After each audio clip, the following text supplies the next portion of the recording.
안녕하세요. 강남역 1분 출구 1분 거리 김종률 아카데미 원장 김종률입니다. 최근에 상가 물건이 하나 낙찰된 게 있었는데 그 물건에 대해서 입지 분석 이야기를 잠깐 한번 드려보도록 하겠습니다. 공부가 되시길 바라는 마음으로요. 제 얼굴 내리고 입지 분석 이야기 한번 해보도록 하겠습니다. 파주시 동패동의 두손빛의 1층에 15평의 경매가 나왔고 5억 7천에 감정한 것이 4억 3천 몇백만 원에 낙찰이 되었습니다. 낙찰가율은 76%이 정도 되네요. 자, 이 물건 입지는 어떤가 한번 이야기 한번 해볼까요?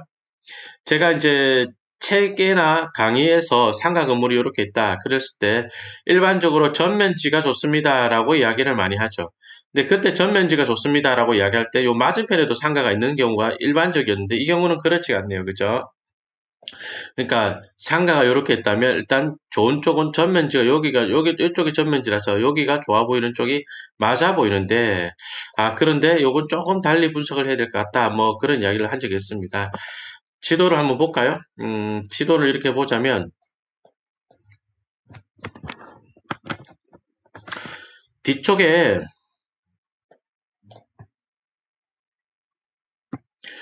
아파트들이 많이 있죠. 그죠? 이렇게 보겠습니다. 이 청성마을 요 아파트가 이제 천몇백 세대가 있는 게 좀 있고요. 그리고 이제 보자면 요 아파트들이 요렇게 그다음 요 밑에 몇 개 더 있습니다. 자, 이 아파트 단지 사람들이 상가 이용하러 올 때 오는 동선이 어떻게 될 것인가를 그려보자면 청성마을 아파트 사람들은 요 횡단보도를 건너서 요렇게 내려올 것이고 그 다음에 숲속 7단지 아파트 사람들은 요렇게 내려오겠죠. 그 다음에 이제 제가 예전에 그 이 아이비 타워에 참치집 경매 나온 것을 후배에게 질문을 받았던 적이 있습니다. 어떨까요, 형님? 구리다 이놈아 이렇게 이야기한 적이 있었습니다. 이게 얼핏 보면은 여기 서서 여러분들이 보면은 이쪽 사람들이 이렇게 올 것처럼 보이죠, 그죠?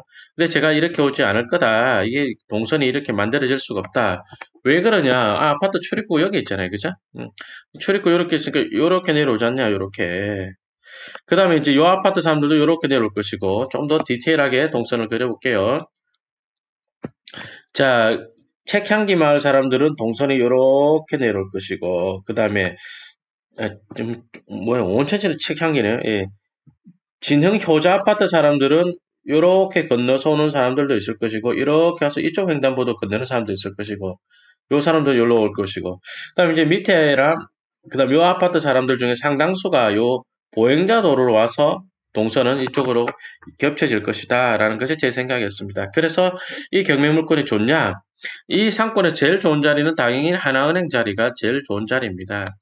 그 다음에 이런 자리가 전형적으로 나쁜 자리가 되겠죠. 두손빛의 자리도 저는 그렇게 이 경매물건 건물도 그닥 좋아하진 않아요. 그러니까 요 뒷라인도 나쁠 것이고 여기도 나쁠 것이고 이 건물의 한 이만큼도 되게 그렇게 좋진 않아 보입니다 하는 것이 제 생각이었습니다. 좋은 쪽은요. 그러면 뭐 요렇게가 동선이 좀 더 좋아 보입니다 하는 게 뭐 제가 강의때 했던 이야기 드리죠. 자, 여기까지 보고 경매물건 다시 한번 보도록 하겠습니다. 그러니까 경매물건이 정확하게 이 횡단보도를 건너서 건널 때 딱 그 앞에 있는 자리입니다. 그래서 이 건물 내에서는 자리가 좀 괜찮아 보입니다. 동물병원 자리거든요. 제가 볼 때 좀 괜찮아 보인다. 이렇게 봤던 겁니다. 사진 용지 한번 살펴보기로 하겠습니다. 사진 용지를 보면은 횡단보도를 걷는 딱 그 앞에 있죠. 다시 말씀드리겠습니다. 횡단보도 앞이라서 좋은 자리다. 저는 그런 이야기를 하지 않았습니다. 그죠? 뭐라고 했나요? 지금 여기서 보시는 것처럼 여러 개의 아파트 단지에 동선이 걸리는 횡단보도에 있기 때문에 좋은 자리입니다. 이렇게 정확하게 말씀을 이해를 하셔야 되겠습니다. 그죠? 예, 그래서 저는 이 자리가 괜찮아 보이는데 라고 했던 자리입니다. 강의 때 동선이 이렇게 돼서 여기 동패동인가요? 동패동 상권에 대해서 제가 언급을 하죠. 거기 좋아 보이는 자리에 딱 걸리는 자리입니다. 물론 답차는 안 같습니다. 그냥 그렇게 좋아 보이는 자리입니다라고 한 거고, 야, 이 안에 상가 정말 많나요? 정말 많은데 이 상가들 중에서는 얘가 코너 다음 자리 정도는 되어 보입니다. 그래서 괜찮아 보이는데 동물병원이 들어있어서 사실은 큰 관심은 두지 않았던 자리입니다. 왜 그러냐면 동물병원도 어찌됐건 병원 느낌이라서 좀 높게 낙찰되지 않을까 그렇게 보았던 거죠. 그런데 76%의 낙찰이 되었네요. 슬슬 경매를 공부할 때가 되어가나 상가와 경매 공부를 할 때가 되어가나 그런 생각이 들었습니다.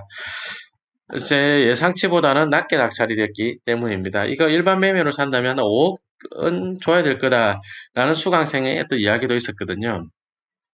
월세가 한 150에서 200 사이는 하지 않겠나라고 보여지는데 4억 3천에 샀으면 되팔았을 때 큰 차이는 없겠지만 매입 금액으로 이야기하자면 어떤 1층에 그다음에 저만한 입지에 월세를 한 150에서 200 사이 받을 수 있는 자리다라고 본다면 4억 3천이면 좀 괜찮게 받은 금액이다라고 보여집니다.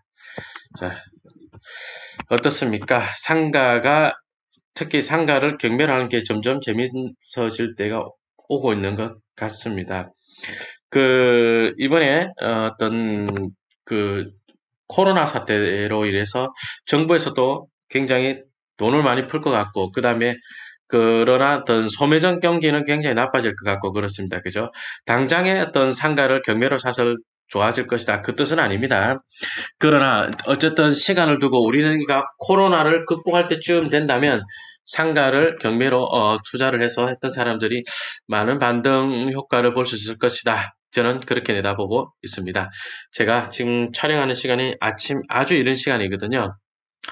잠이 덜 깨가지고 바람이 좀 셉니다. 이해해 주시고요. 자, 다음에 또 좋은 영상으로 뵙도록 하겠습니다. 여기까지 하겠습니다. 감사합니다.